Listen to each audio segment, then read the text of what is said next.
5:53 a.m. 5:55 a.m. Monday, 17th of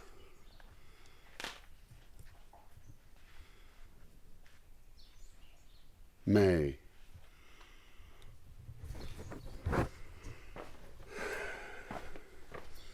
March, April, May, June. So June's coming. That means rains will come. We're going to go for a walk. You're welcome to join me. In fact, if you don't join me, you won't get to go. I'll disinvite you. Now, that's a good time to start a walk. It's barely light out enough. And, I could stay in bed longer. But why? And I think that might be the topic I want to talk about today, is freedom and doing what's right, responsibility to oneself and others.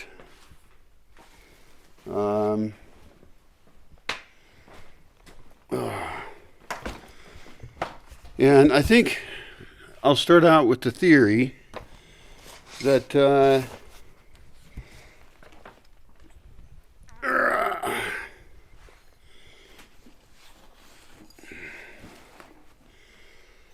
how much money I've got here. Got very little money. I'm just going to spend it all. And I've got so little, nothing else matters. So I have 2 bags of dog food. It's chilly out, which is nice. I'm going to leave the tiny dog here, I think. She's got water and food, so she'll be fine. And she's still all warm in the bed, so I guess I don't need my headlamp. She's going to figure out any minute that I'm leaving, and she's going to come running over here, wanting to go walking. I'm not sure why I'm being cruel to her. I'm leaving her home. Oh, she's already out here. I guess she's going. I could put her inside, but I'm not even sure why I wouldn't want her to go. She'll be warm enough because she'll be running around and walking. Because, she's a little baby and I gotta monitor her temperature. She's not really a normal dog. So, one of the things that confuses me, I guess, is that we got a nice morning out there. See, it just suddenly became light enough to walk. And that's really important, to get up and get outside at that time. Because I really think we were evolved to live outside. I think we're sicker, psychologically and physically, because we live too much inside the house. Oh, I didn't bring my glasses. And I'm going to need sunglasses because that sun gets harsh as shit.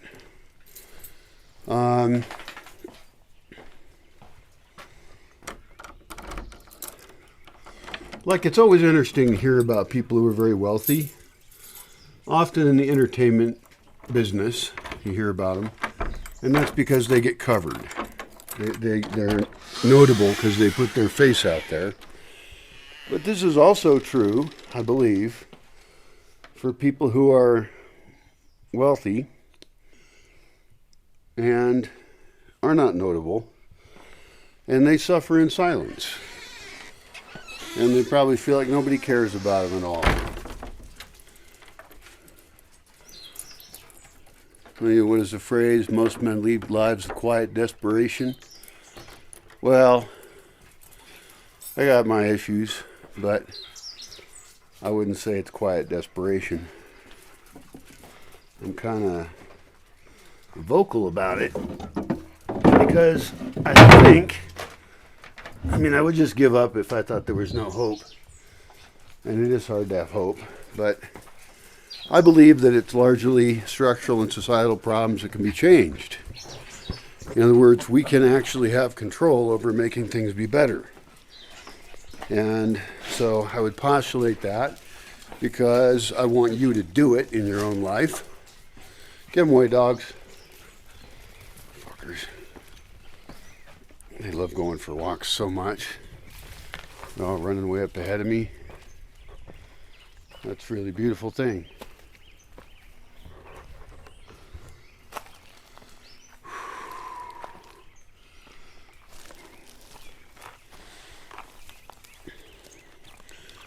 You know, there's so many cliches.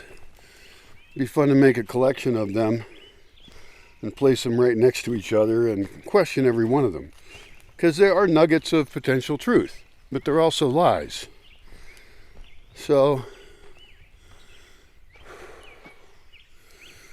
do I have everything I need? Close enough. Like money doesn't buy happiness. It clearly, poverty, it doesn't either. Although some delusional people think that. I think it's a matter of redefining wealth. But our topic is freedom. And money does buy a lot of freedom. And that actually is pretty great. It feels really good to have freedom. Where am I going? I could walk over and see a friend of mine. He comes up to his place every sunrise. But I'd probably just meet him on his way out. Because by the time I get there, sunrise will be mostly over. And it was kind of embarrassing last time I visited him. Because I was cursing a lot. I was just in the mood to say fuck this, fuck everything. And when I turn on the video camera, sometimes I get a little ranty. Check my messages real quick.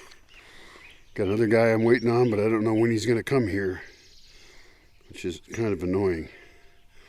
I have so few appointments, you know.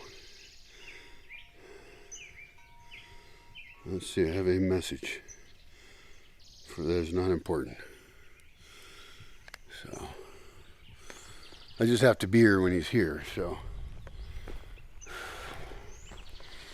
So it's strange. My life, in my case, I have this immense amount of freedom. By worldwide standards, I have just absolutely great freedom. But I'm lonely as hell, and I suspect that having wealth correlates with being really lonely. Is this the way I'm going? Yeah, I'll get a good walk in. Have to keep walking. Very important.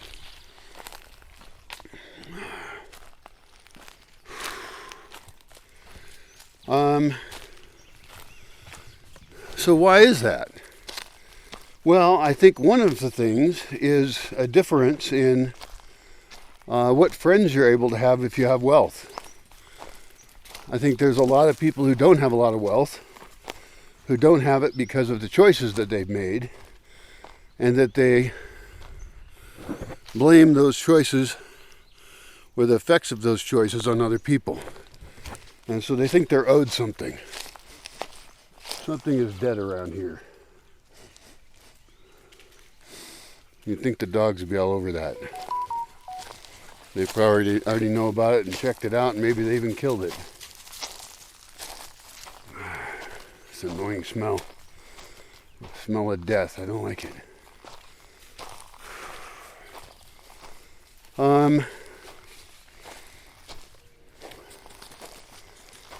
And I think that it depends on the nature of the way you run your life. Running my life in a fairly public way, I've attracted a lot of people who are not good people. And I'm going to change that by not inviting anyone who doesn't have their own wealth. Because there's an inherent power dynamic if I have wealth and they don't. Now, I have a very unusual kind of wealth in that I'm land rich, cash poor. Whereas I got this great property, it's beautiful. It's a dream. But I don't think I currently have enough cash to buy a bag of dog food. And I do things to get by and scrape by, and been doing it for years. So I'm pretty confident I'll somehow figure something out over the next week. But it won't be a big thing. It won't give me comfort. And so really what I have to do is get a job online and do that before I run out of gasoline, so I can buy better solar power and everything will be okay. But even after I do that and I have taken care of myself, I think I only want to have people in my life who take care of themselves. Because over and over, I've been fucked over by people who feel justified because in doing that, because it's their survival strategy. And there's kind of an inherent belief that anyone with any wealth doesn't deserve it and stole it. Well, I didn't by any normal standards. And yes, of course, I know the demographic I'm in, what country I come from, and that if I was born somewhere else, it would have been much harder. But I still think I would have done well, because a lot of how well we do isn't just luck, it's our actions. And although my actions haven't been profitable for the last 20 years, in some sense, I like what I've done.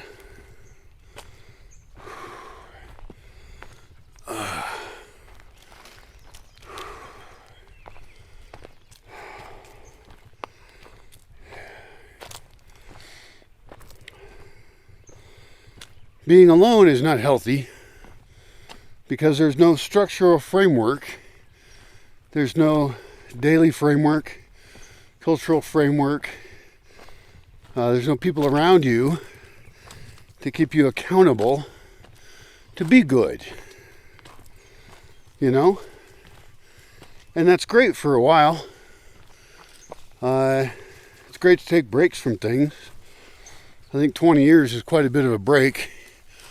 Well, it hasn't all been a break. Do I walk up that way? Nah, fuck it. Take the road. It's a dirt road instead of a trail. And that trail still isn't all figured out for me, and I'm just not in the mood. I'm so beat up and tired.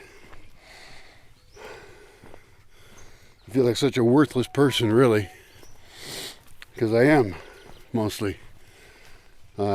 Everybody who wants shit for free, and I don't give it to them, they all let me know how worthless I am, because I'm worthless to them. They don't understand they're the problem, and they want to blame somebody else. Everybody blames somebody else for everything, and I think I'm going to start doing that too. But the more important question is, how can we do things in better ways? How can I do things in better ways?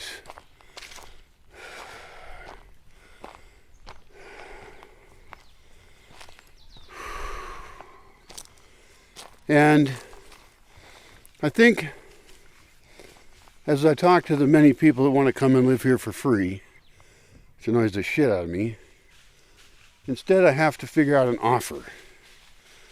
An offer for what someone can get living here, what constraints that they will live under, because people will fuck you over, some of them, as much as they can, as much as you allow.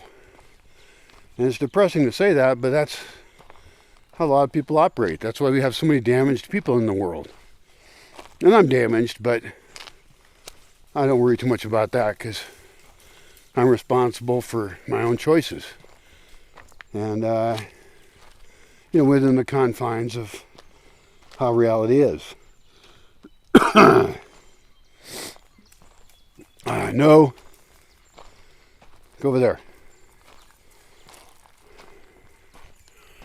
And so that, I guess, is something I have to do, is share with people a positive vision of how they could be here in a wide variety of roles in a way that I don't lose.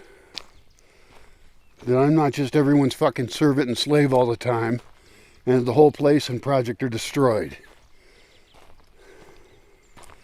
Because without any guidance, without any control, without any oh no rules, the kind of people who think you can have a space with no rules don't have experience running spaces.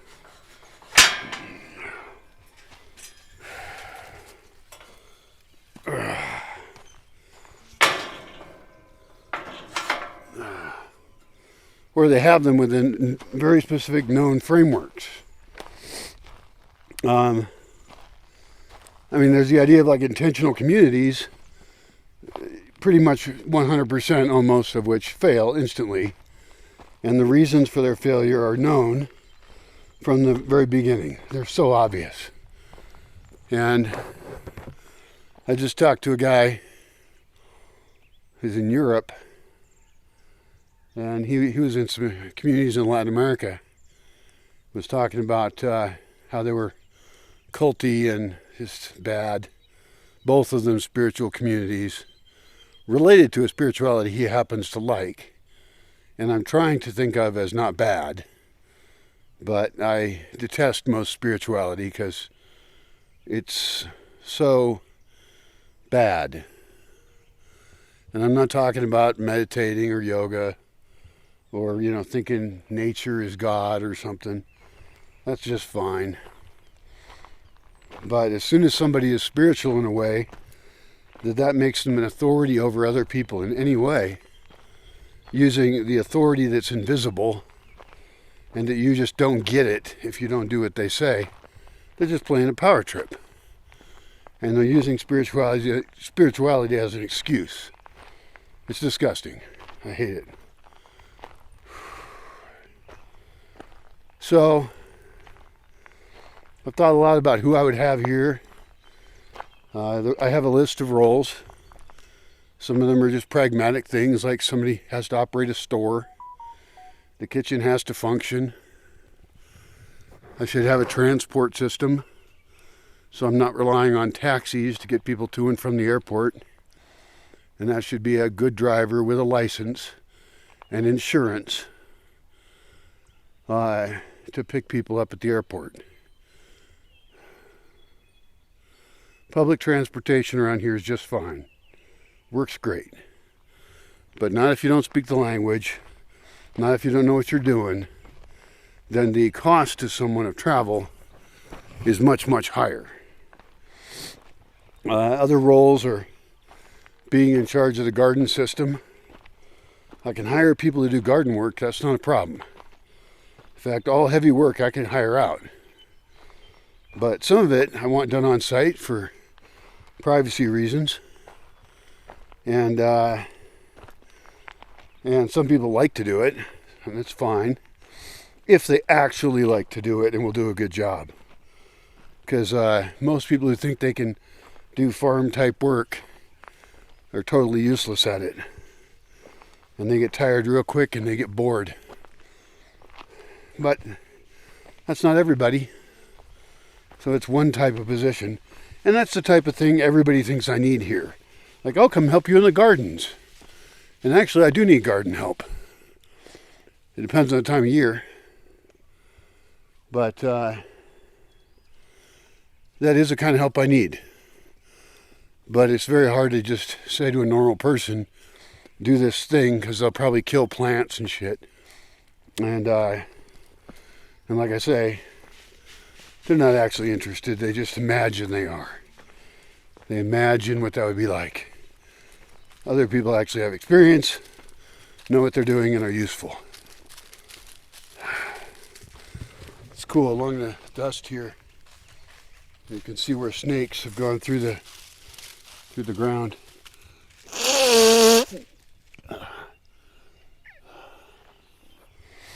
And I imagine various businesses which could work here.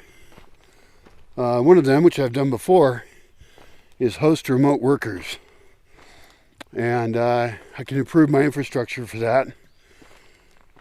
Having printers, although you shouldn't have to print very much in this world, I don't think.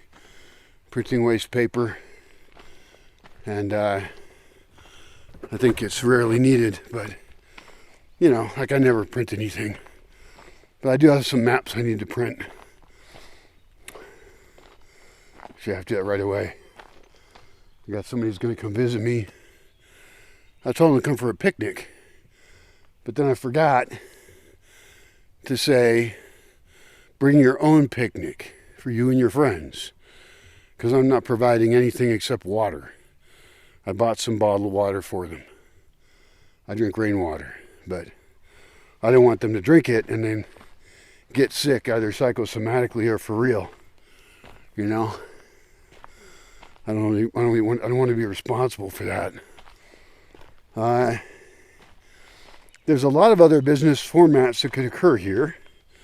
Hosting people for workshops and experiences. But I need this core base of people I actually can trust. And I have to be able to trust them on a bunch of levels. And that's been a major issue.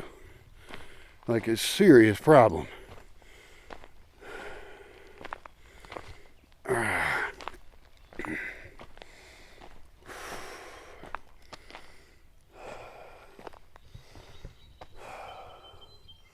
It's a great time to be out walking, especially since I'm going uphill. Not very uphill, but somewhat. It varies. Long term it'll be, I don't know how many meters of elevation change, but quite a bit.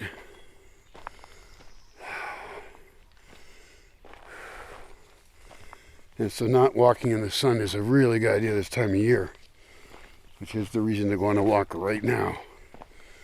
And today I actually got out at the right time. I would say 6 a.m. this time of year. You should be out the door. Which means you should be up a half an hour before that so you can get prepared.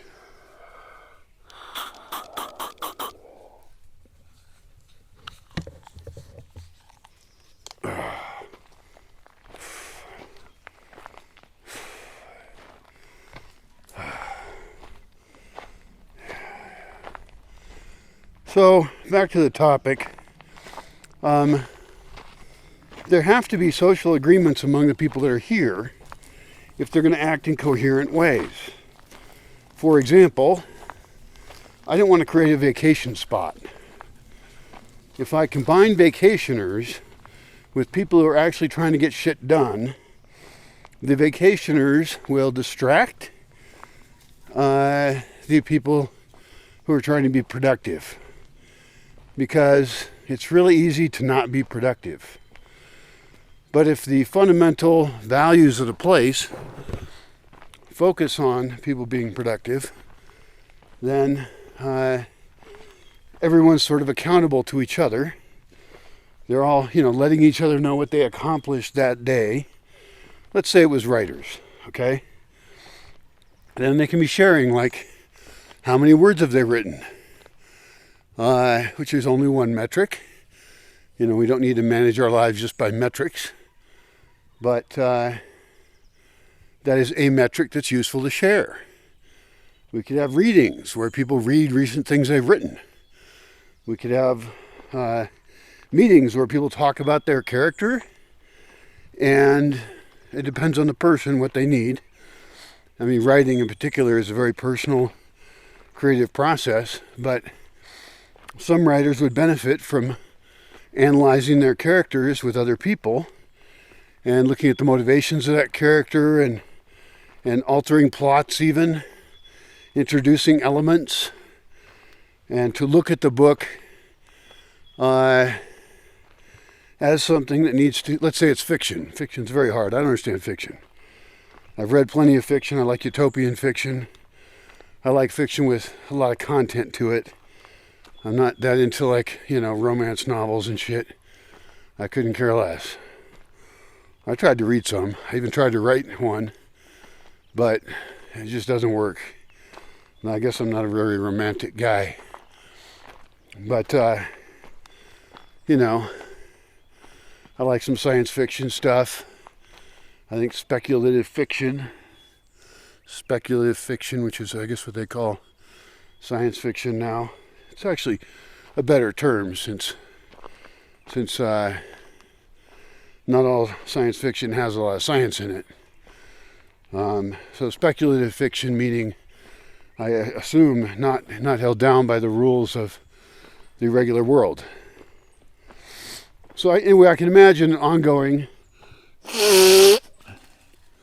writer's workshop, and that could even run all year.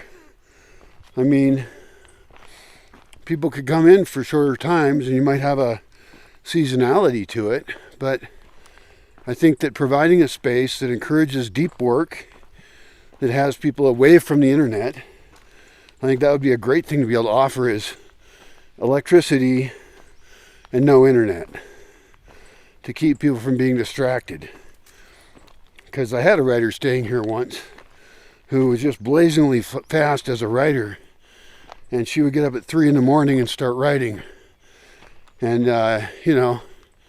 by the time the sun came up, she could crank out 1,000, 2,000 words. 2,000 is a good goal. That's what Stephen King writes, generally. I read one of his books about writing. I've got a bunch of books about writing, actually. And so we could provide an environment conducive to that. And I think that structure would cause people to succeed at their writing goals, because that's what they're there for. That's what their job is. Now, as opposed to being on vacation, where your job is just to look at stuff and feel good or something. I mean, I'd rather have people here who are documenting their experience, and that's a whole nother area that would be fantastic, is to have people, who have YouTube channels coming into an environment, experiencing it, documenting it, and then stay a short time or a long time. It's okay either way. There's no shortage of projects to do. There's a usefulness in creating content which actually teaches other people to do stuff, real stuff, which, YouTube, that's increasingly what its highest value is, I got to fix my machine of whatever kind, and I don't know how to get the thingy bob off the thingy, and what tool do I need for this, and how does this work? So instructional shit. And we can do that. I talk plenty about philosophy of energy systems and water systems, and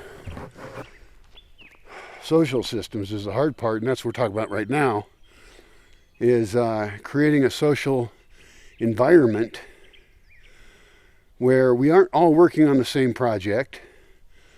We are not all employees under a boss, but the culture itself is the boss. The culture itself encourages everyone to produce in whatever way they're going to. Also, people could be looking for ways to benefit each other and produce together. People could give talks on, for example, how do they edit video. And we could record that talk, and that itself becomes a video. So, we could have comedians who are trying out their acts and jokes. And we could record that, and then we could even edit it and just include the ones that land well. The jokes that do well. It'd be a great experimental environment for comedy development. Same thing for music. These are opossum footprints right here from an opossum. You can tell because of the long toes. Music would be great to do that. Have people writing together. Have people taking old songs that are public domain that people have been singing for centuries in cultures anywhere in the world, and translate them into other languages, change the rhythm and music as needed or as desired. Oh, shit. Hey! Knock it off! God damn it. Dogs are attacking something. I think it might be a rabbit, but it squeaked like it was the dog. And they'll kill dogs. Fucking assholes.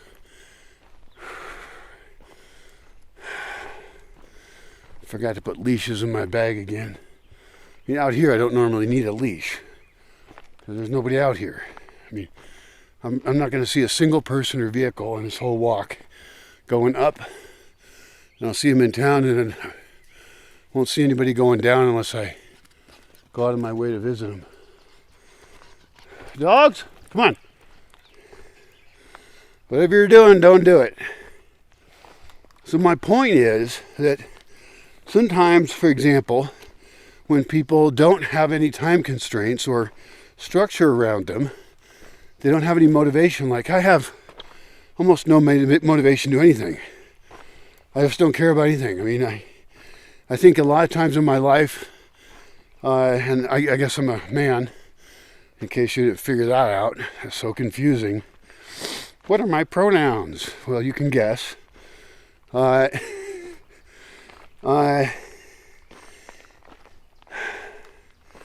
guess I do things to impress women.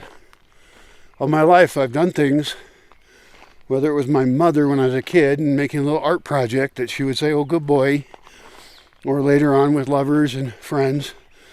You know, for some reason, the validation of women matters to me, more so than men, which is sexist, of course. Sexist world. Dogs, come on! Well, Frida's back here. She's not out there killing anything. I have no idea where those dogs went. They were racing off. Fuck.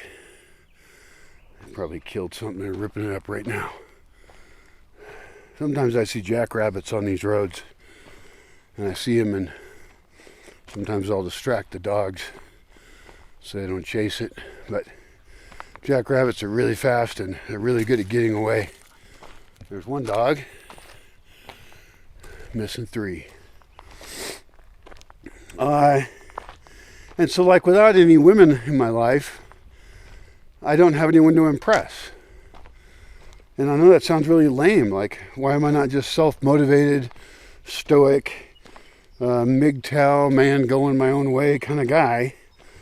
But, I mean, let's face it, we're social creatures, right?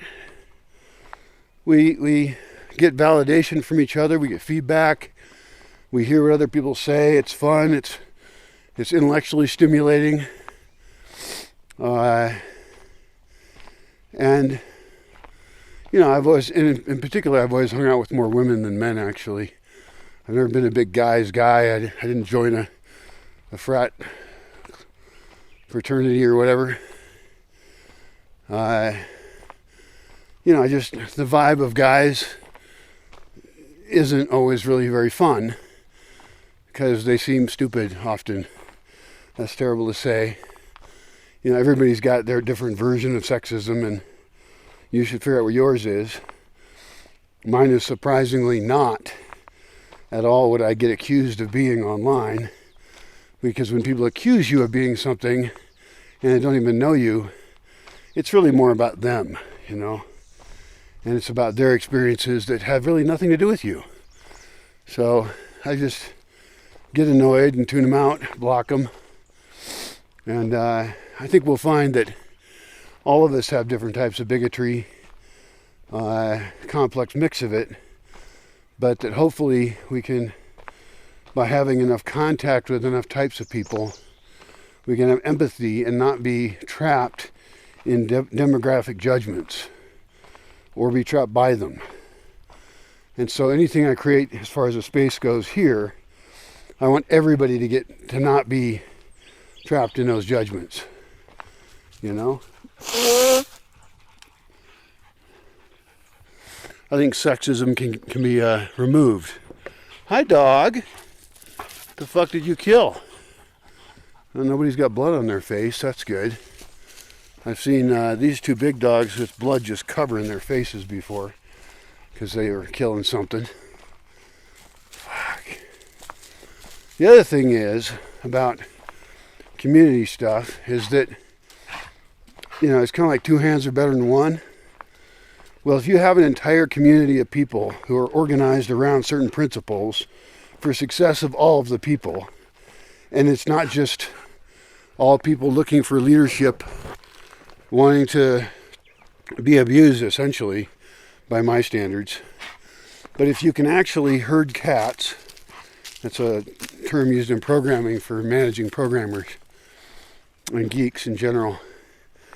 If you can get really strong, independent people to act in cohesive ways towards shared goals, or even just being in an environment that enhances their own goals, those are not oppositional to each other.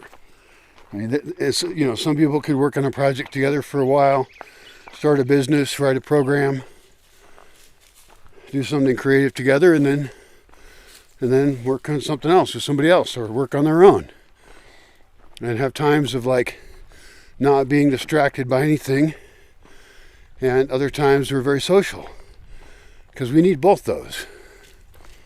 And some of the most productive people protect their creative time very well. There's a book called Deep Work you could look into about that. You could look into the book Atomic Habits. That's a good one. Radical Honesty is one I've been listening to lately. Strongly recommended. I'm not done with it yet, but most people lead lives full of lies. Whether it's spirituality or the many other social lies we tell each other.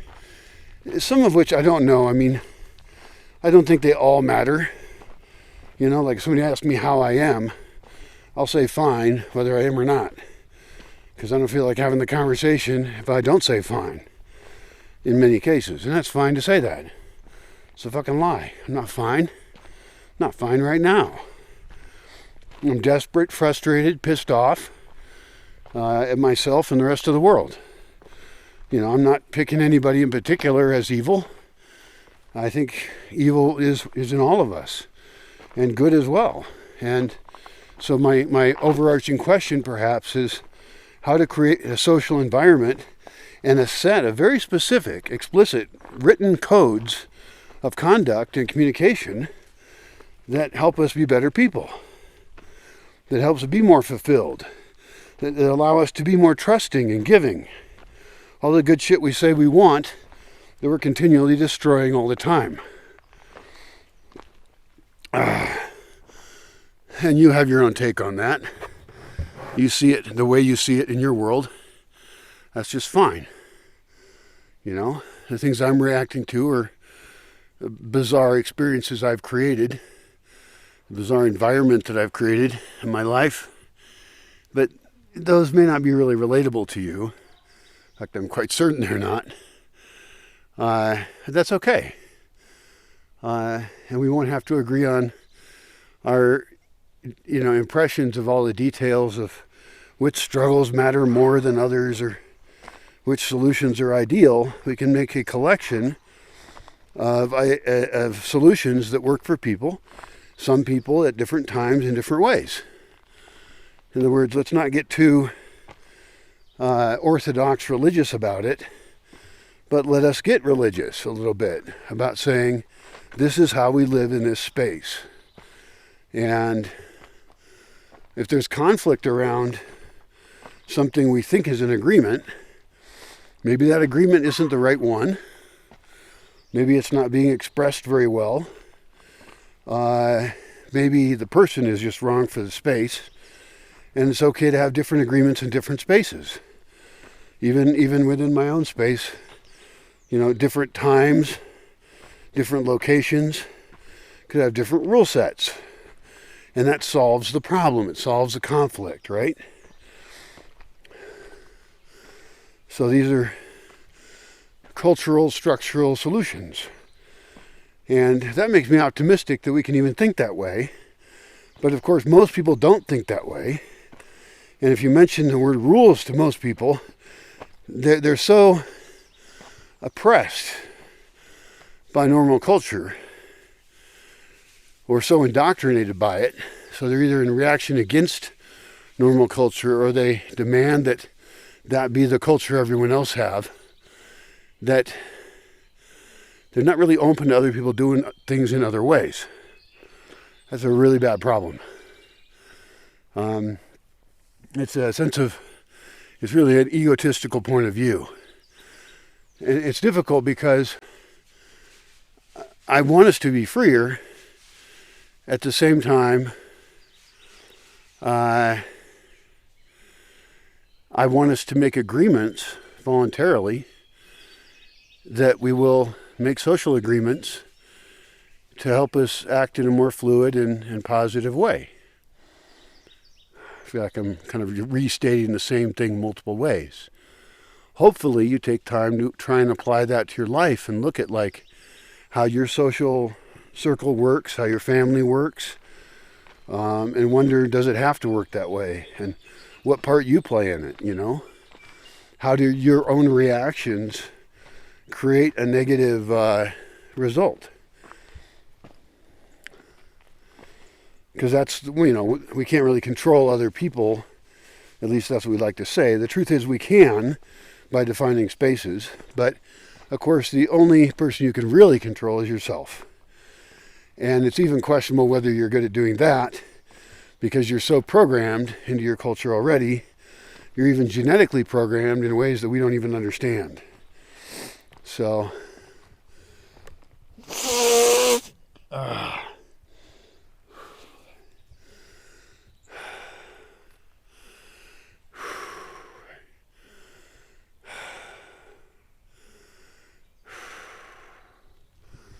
I think that's it, isn't it? What am I forgetting? I'm trying to not insult you.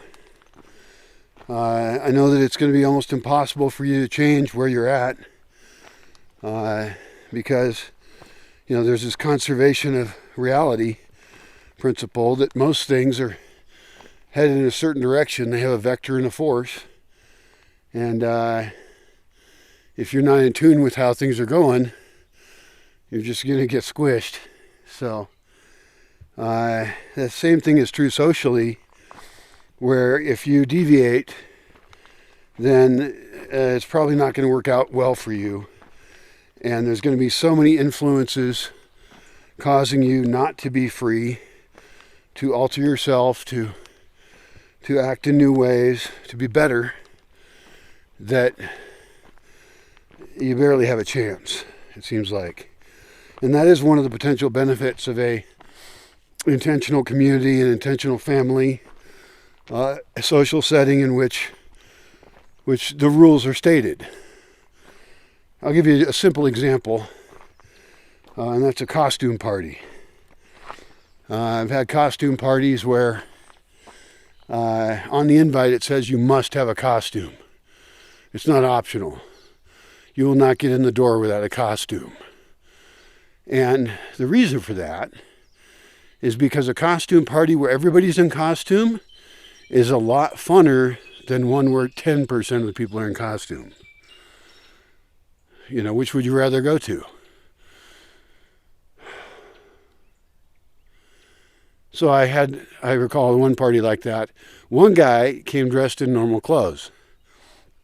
And I was dressed as Zorro, because I have a nice Zorro outfit, or I used to. I don't have the hat anymore, and the hat's critical. And so I was threatening him with my sword.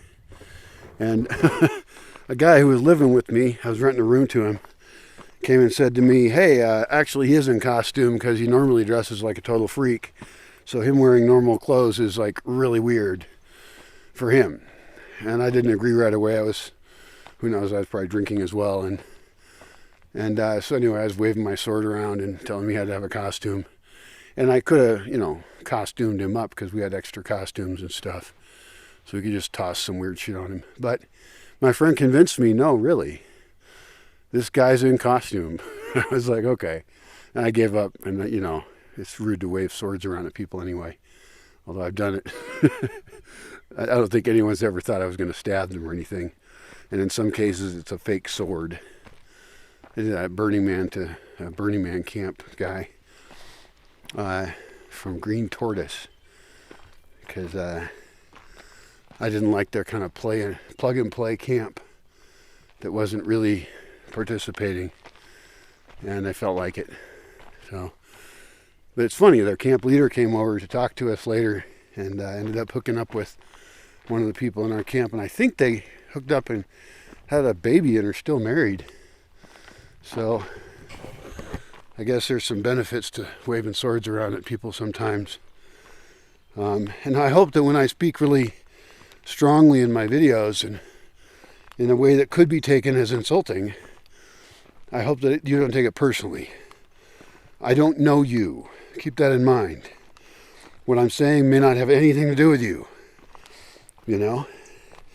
It might have something to do with something somebody said online. And so I'm reacting to things that aren't you.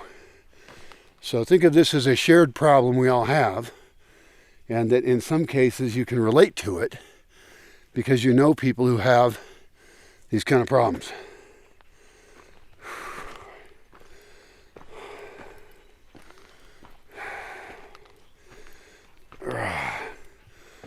Oh, it's so smart to get out and walk right away. So, in terms of my own space here, I could just make this very large blob of rules, cultural conventions, agreements, whatever euphemism you want to use. And some of them would actually have punishments if you don't act that way. Some of them are deal breakers. Like if you've got consent problems, you cause consent problems, you're very likely gone. And so some things have zero tolerance on it. Other things are just suggestions, and that you should self-monitor for the good of the group. Like, don't be in a bad mood. I mean, be in a bad mood if you need to. Go off on your own in the forest, or talk to somebody who feels like listening to you, so you can work through it. It's fine.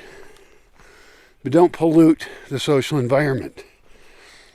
There was actually a group a long time ago in the, I think, 70s, 60s, some kind of hippie group, and they had conviviality as being a requirement. What is going on up there? Conviviality. I gotta look that word up. I think it's just, being good-natured. And I think being good-natured to people is a good idea. And hard for me to do because I'm so damaged. And I've been alone so long. Like sometimes I talk too much. That's something annoying. Like if you're in a group of people and you're the person talking the most, you should probably try and be self-aware of that. And also be open to other people telling you, by the way, you're dominating the conversation. It's not good for the conversation. If you get passionate about something and rant on for a bit, it really, that might be fine. It depends on the exact situation,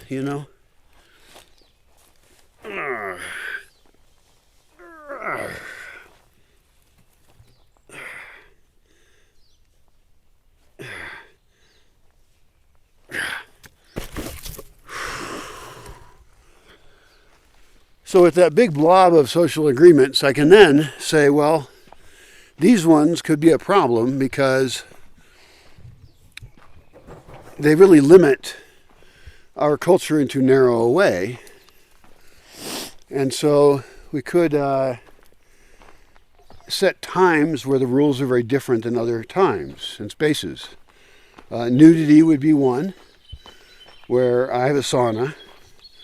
It's usually clothing optional, but when I've had conservative groups come through, we have not had it be clothing optional. Everybody wears clothes because they're not comfortable with nudity. That's fine. It would be a distraction from their experience. Now, do I think it's lame to care about nudity? Yeah, I do.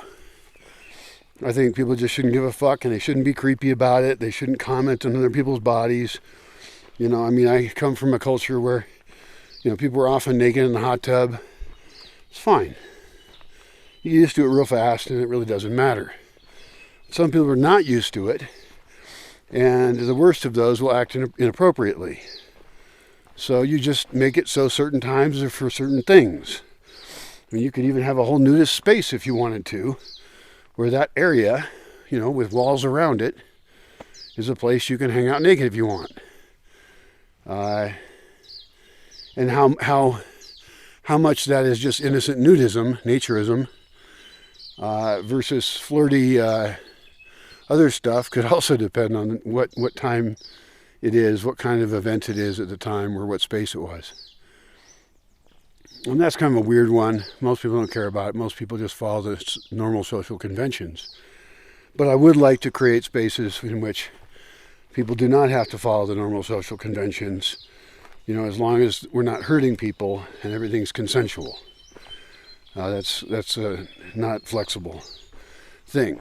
But I don't know what other examples come to mind of that, but even like I have the 3 fire idea, right? Where it doesn't have to be 3, but whatever. Get the point, okay? Don't get wrapped up in the details. Where you have one fire that's kind of people quietly talking or just talking, and then a different fire where people are playing music and are louder and all that. And if you're in the mood for one type of fire, you go to that fire. If you're in the mood for the other kind of fire, you go to the other fire. And they're not right next to each other, obviously, because noise is a big issue. I find noise very annoying. So we should limit where noisy places are. Oh, good. I've gotten rid of most of the hill. It's pretty flat from here on out until the very end. And it goes really steep up into town. Too steep.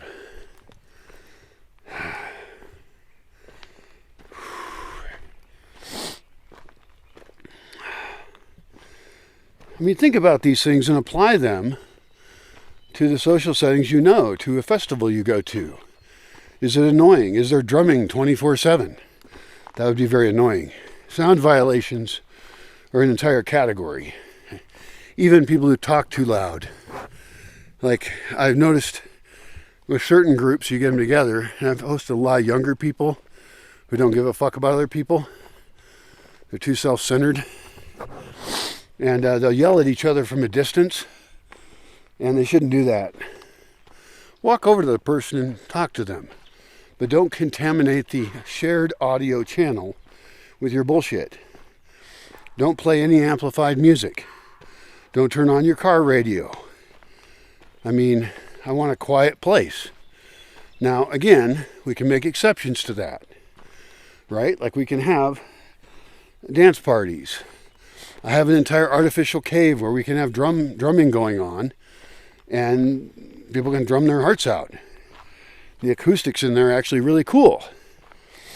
And that'd be fantastic. We could even stick a webcam in it, broadcast it. I just don't care. So the point is that a lot of these rules are not moral rules. They're not rules meant to limit us. They're actually rules meant to free us up, to make us more freedom-oriented. And that's confusing for most people. But most people also haven't hosted a lot of spaces and events. So they just know some events suck and some don't.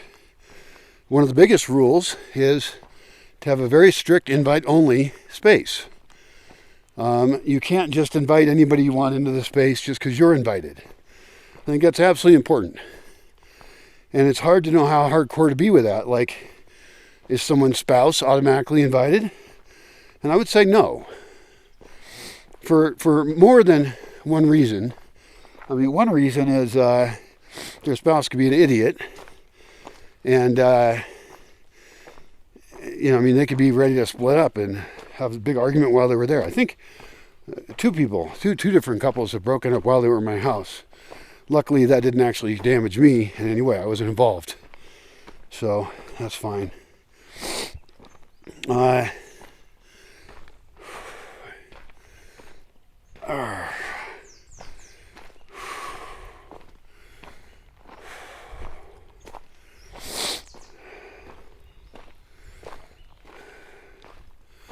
lost my train of thought. I was thinking about past things.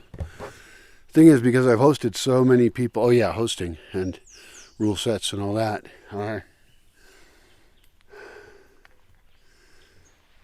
The problem is that if you're going to create an entire culture, it's more than It's more complex than it sounds. I mean, we can set simple rules like, wear a costume to a costume party. But you'll notice that people who grew up with each other in a coherent culture are going to inherently have less conflicts. And right now we live in a world that doesn't have that. We no longer have a shared culture. Now, some people do, to varying degrees. If you grew up in Iceland, you probably grew up in a more cohesive, coherent culture. Or if you grew up in Japan, But if you grew up in a place where it's all kinds of people from all over the world, which is what I have at my house, is all kinds of people from different classes, different areas, different countries, different languages. It's a cultural cauldron. And that actually, although it's been really fun and there's been relatively few conflicts that I know of, that's actually very hard to maintain if it's anything more than just a party. If it's just a party, people are really forgiving and it doesn't matter. But when you start to actually work on things together and be invested into each other, we immediately have problems of value differences, communication styles, expectations, and it's just conflicts, it's just constant conflicts. That's why intentional communities fail. If the intentions weren't spelled out in detail. So even though it seems like this annoying amount of mechanistic, artificial work to say, this is what this community does, this is how it operates, and if you don't like it, don't come here. Sounds terrible. It doesn't sound very welcoming, does it? But the result of doing that can create, among a diverse group of people, which I prefer to be in, it can create coherence. And the creativity that can come out of that can just be astounding. Instead of a stinking cauldron of flavors that don't mix, we can have a lovely banquet of many flavors to sample and enjoy. All nutritional, of course, and healthy in its production and use. Just to use an analogy, I guess. That's tough to do. I think I can do it. I have to give myself permission to state those rule sets and even have different events and times and spaces where it's like, nope, this is how you operate here. This is our agreement. And it feels wrong to me because I'm so much in favor of people just doing whatever the fuck they want. But unfortunately, either everyone or a small percentage, somewhere between there, will ruin the space if that happens. It just does not work.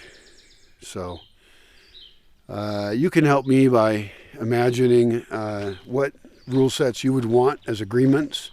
For example, in a social group, is infidelity okay or not? I mean, if your best friend tells you that they're cheating on their partner, do you tell their partner, or do you tell your best friend that's just not okay? Because infidelity has caused so many dramas and problems over the centuries and thousands of years, and that can be solved. But you have to say within your social group, infidelity is not okay, even if polyfidelity, polyamory are. But it has to be open. It has to be ethical non-monogamy. You can't have people lying to the people they claim to love. I guess that gets into radical honesty as well. And also, you shouldn't have people hooking up for intimate relationships unless they've had some pretty intense conversations about how that's going to function, or they are also doomed. Just like any other community, even if it's just a community of two, or more if they have kids, which is even worse. Because then they're raising kids in a dysfunctional environment, and then they have divorced parents, and that often doesn't go well. It's possible it can go well, but yeah. So think about it on your own, and I'll be thinking about it where I'm at.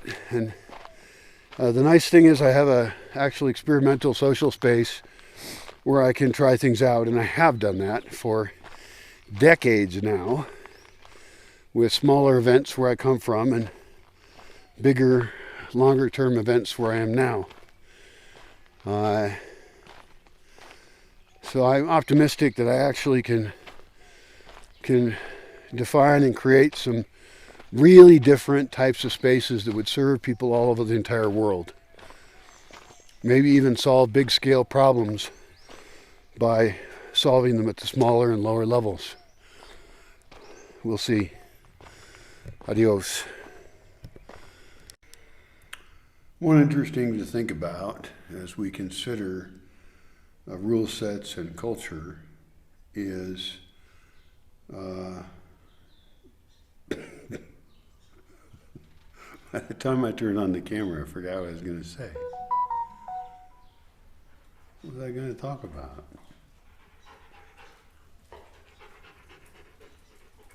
Well, one of them was in reference to a video I made earlier where I said that nudity could exist in certain places at certain times, and that's a special rule. But some people don't even have to know that exists in the community. There can be very private things in a culture, a complex culture, that other people don't even want to see. For example, if a family wants to go to a place, everything should be family friendly, everything obvious. And that family shouldn't even know anything about it if that's a family that doesn't like those kinds of things. Assuming those are still good things, and if they're bad things, we shouldn't have them at all. So, drug use would be another one where legal, responsible drug use should be fine. Although if people are taking even prescription drugs, even legal drugs, which tend to be more expensive anyway, that's potentially a problem. And of the other recreational drugs, we'll call them, those should all be legal. We do not want problems with illegal drugs. We don't want to have problems with people going and seeking them out and causing interactions with law enforcement or whatever. So just stick with what's legal in your jurisdiction, and everybody will be better off. Now that's a conservative point of view, culturally, I suppose. But it's mainly about the community not having trouble. And even legal drugs like alcohol. Alcohol is a huge problem in communities, right? Some people are bad alcoholics. They're not good at it. And in general, it's a suspicious direction to be in, health-wise, etc. And I suppose there's gradations of it. A lot of people see it as very binary. You're just either an alcoholic or you're not. And if you're an alcoholic, you're an evil, terrible person. And you should be kicked out of the community or you need serious help. Yet there's, old people who have been drinking their whole life and it's been fine. So clearly there's more gradations and differences here within this topic. But that's also the kind of thing where it's an example of how we can have certain spaces for certain things. I've thought about having events that were totally straight edge, no alcohol, no drugs of any kind, not smoking, nothing. And that would be okay. The kind of people who want that should be served, and they should be able to have it. It's no problem. Vegans, though they often are assholes, should have a community where they can eat completely vegan and not be exposed to anything that they don't want to be exposed to. Now they're a very specific group, and so I'm not really sympathetic with them because some of them are just so mean and they've said such violent things to me, like how I should be killed because I'm okay with raising chickens and rabbits. I'm very okay with that. Like I would like to fight the industrial meat industry. I'm against animal abuse, and therefore I want to have meat systems that actually work for people and are not so bad for the animals. Obviously, animals don't want to die, but a domesticated animal exists as a genetically engineered being, and I just have made the decision that I think it's okay. It's okay to raise animals in a healthy environment to provide animal products for people to eat. And there's a lot of thought behind that. It isn't because I enjoy killing stuff. I certainly don't. That's the worst part of it. I can love an animal and being and also kill them. That's fucked up and strange, I know. I wrote something positive about a dictator recently, and somebody was like, "How can you even say that?" And I was like, actually, it was about him as a human being, that I felt sorry for him as a human being, that he was in this horrible position. It has no support whatsoever for anything he does. So it's more complex than people can really deal with well in general, and certainly more complex than you will find on social media. These thoughts about right and wrong and what's good and bad. And I'm not sure I should be talking with anyone who can't handle that level of conversation or has no interest in it. If you're a dogmatic believer in anything, don't be, first of all. That's really annoying and you're dangerous. You're an idiot and you're dangerous. Don't even believe stuff I say. Please do not. It's really rude. Consider it. I have very interesting ideas to share. I want to share them with you. I want to share them, well, maybe not with you, but if you're a thinking person who can deal with more than one concept and point of view at a time, then I definitely want you on my team, not even my team, our team, for making a better world. So, is that what I was going to talk about? I don't know.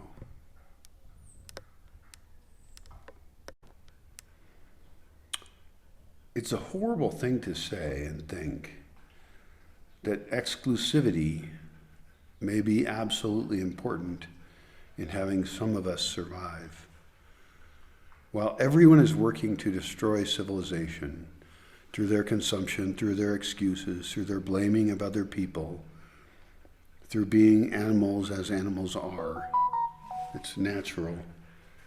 I think there's some set of values that I want to figure out, make up decisions for who I want to deal with at all. And that's really hard to do.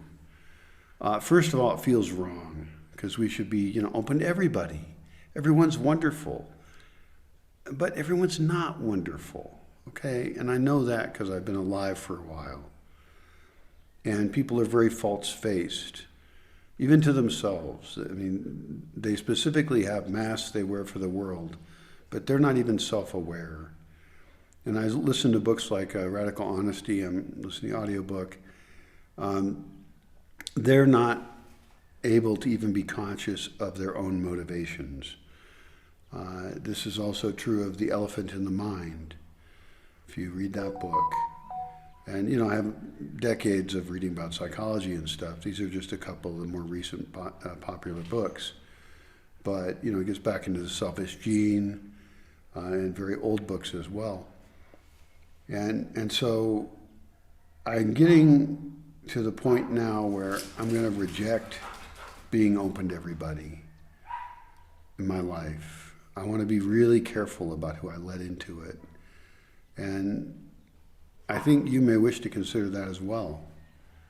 Even people who are your genetic family may not be good people for you, or people from your culture. I've known people from the East Coast of the United States who moved to the West Coast and said, oh my God, it was so different.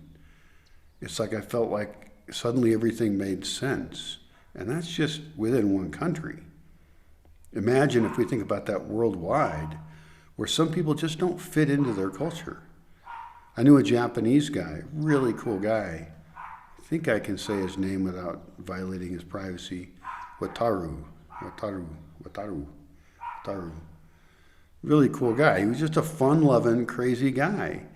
And he was confused about whether he should even go back to Japan, because back in Japan, the nail that sticks out gets pounded down. And he liked to have wild fun. He was just a fun guy. He wasn't, a freak in any particularly interestingly strange way. He just was too noisy, too creative to fit into his culture very well. Although hopefully he did end up fitting in pretty well, because he did go back. And I've often wondered about that guy. Did he get crushed by his culture? Did he become Japanese? I must be Japanese.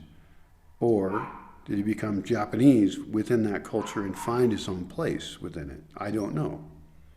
Because my advice at the time, I was quite young, he was quite young, was, well, then move to the United States. Become American. You can be any kind of American you want. And that's why it's one of the greatest things about that culture. Now, there are subcultures within it that are very oppressive. That's true.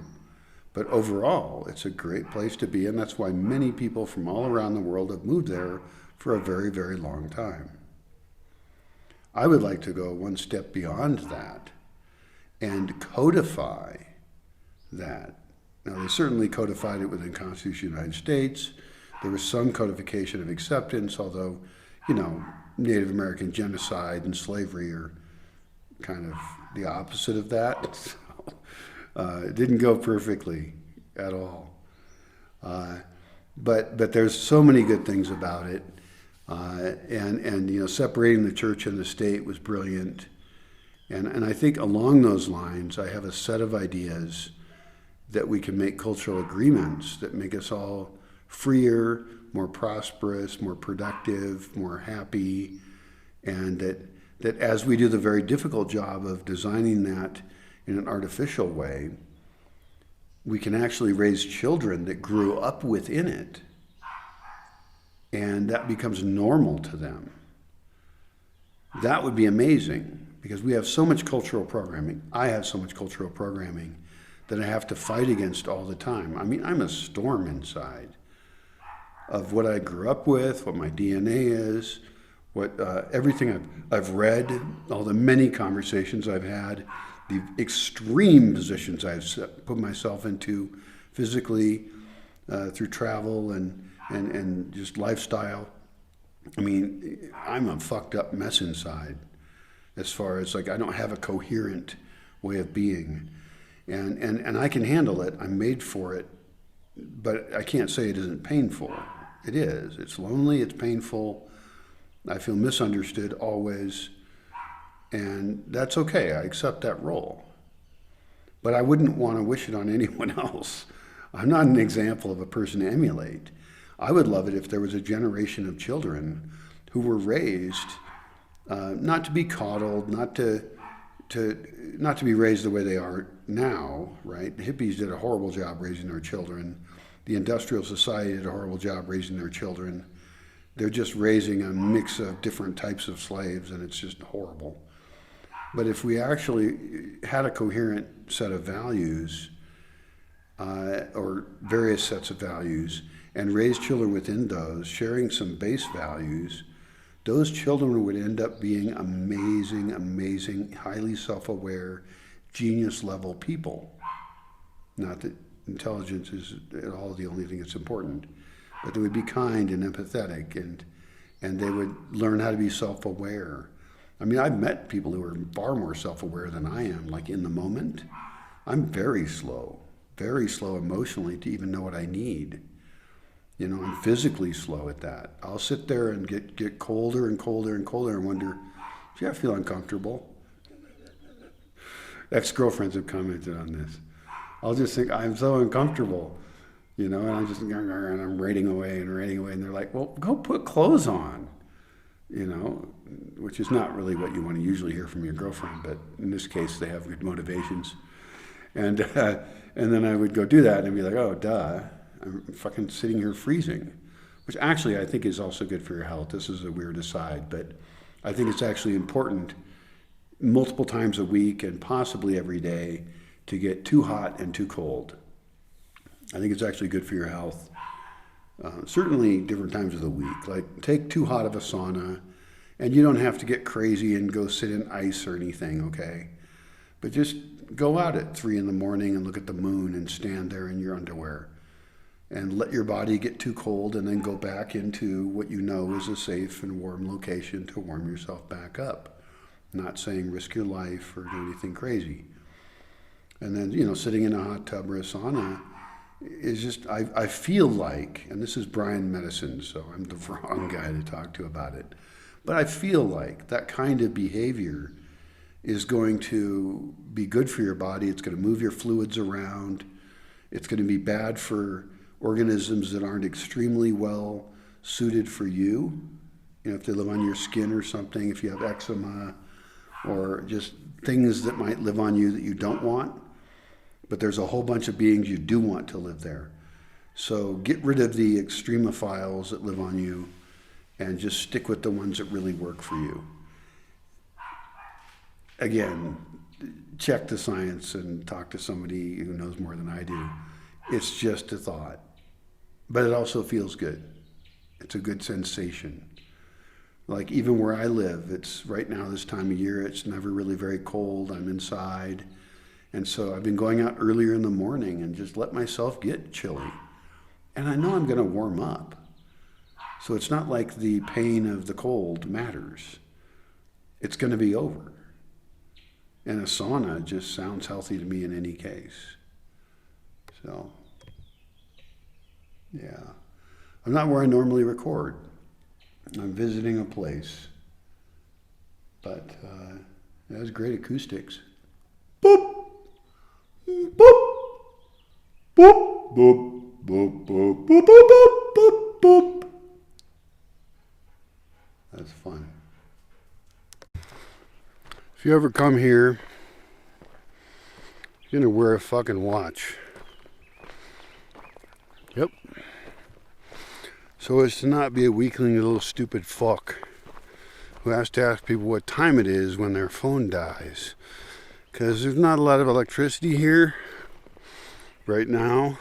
And even if there was, you should just be able to look at your wrist and know what fucking time it is. So you can, organize with other people. Shouldn't have to push buttons on stuff. I mean, your phone is stupid. Yeah, it's called a smartphone. But you know what it is? It's a stupid phone to make stupid fucking weakling people. So, get a watch. And it doesn't matter if it's a cheap one or expensive one, although expensive watches are for stupid people mostly. All you need is one that's reliable, right? My watch is fucked up because the band broke, and I can't buy a decent watch brand where I live. Watch band. They're all plastic and they break. It's a terrible thing. I thought about buying on like Amazon, although I have no way to get Amazon packages anymore. I did briefly. But, I've like a bunch of watch bands and pins and like be able to have a watch again. Because I live too remote. I cannot get shit I need.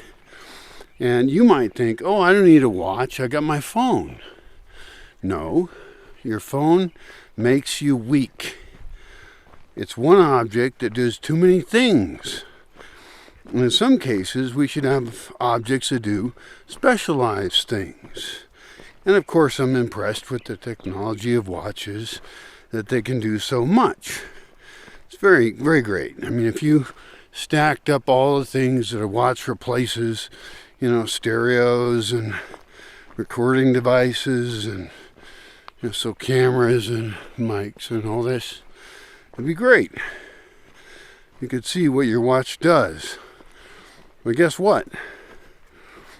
Your phone still makes you weak. Because the battery runs out too soon. And maybe you could fix that. Maybe you could fix that by having, extra battery packs on you. I mean, I would like a backpack that had a solar power. That'd be cool. They have them. I haven't bought one, but it'd be great.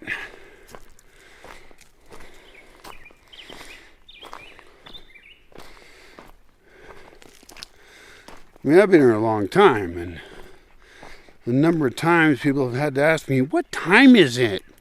What time is it? You weakling little piece of shit. What time is it? Get a fucking watch. And don't borrow my pen either. Okay? Have a pen. Have paper. It's this amazing invention that they came up with a long time ago. Paper. You can write on it. You can take notes. And you don't have to punch buttons to do it. Now, I'm not criticizing your personal way of doing your technological shit. But I'm just saying this older technology is way better than the technology you think serves you in some cases. Now, you'll, judge me and make your own decisions regarding that. That's just fine. But if you become dependent on me, if I have to provide you with shit because you're such a weakling little piece of shit, well, I'm not going to like you much, am I? So, I think you should suspect that technology does not serve you as well as you think it did.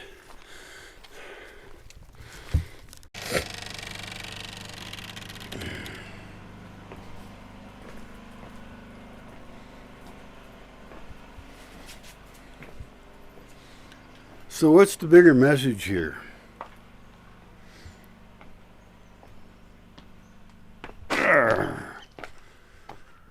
I think it's to have respect for others, but you got to have limits on respect. You got to set your limits on what you're willing to deal with. And there's a lot of evil people in the world. The world is run by evil people. If you don't know that, look at it. Realize what's going on. And then be very slow in your reaction. Because if your reaction is wrong, they'll just squish you like a bug. That's how things go.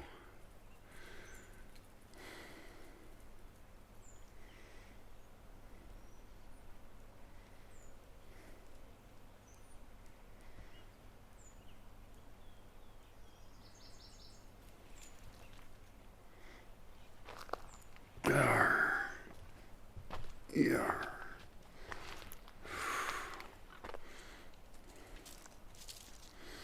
I hope you can figure out a way to do well. I really do. I haven't. I'm a failure in that sense. I see that most people are not aware. The people who call themselves woke are not woke. They make great slaves.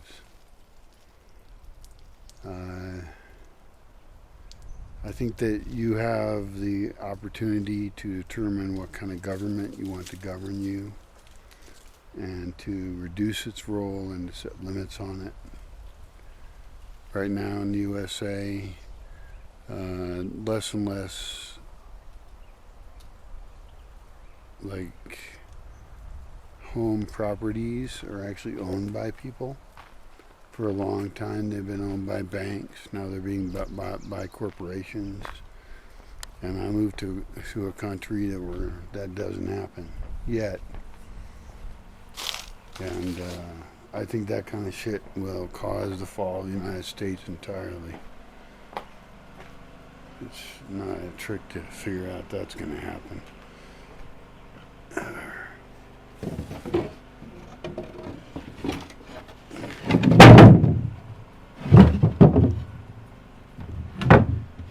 So, figure your shit out. Figure out how to fight. Figure out how to be strong. Figure out what you're willing to live and die for. Because you're definitely going to die.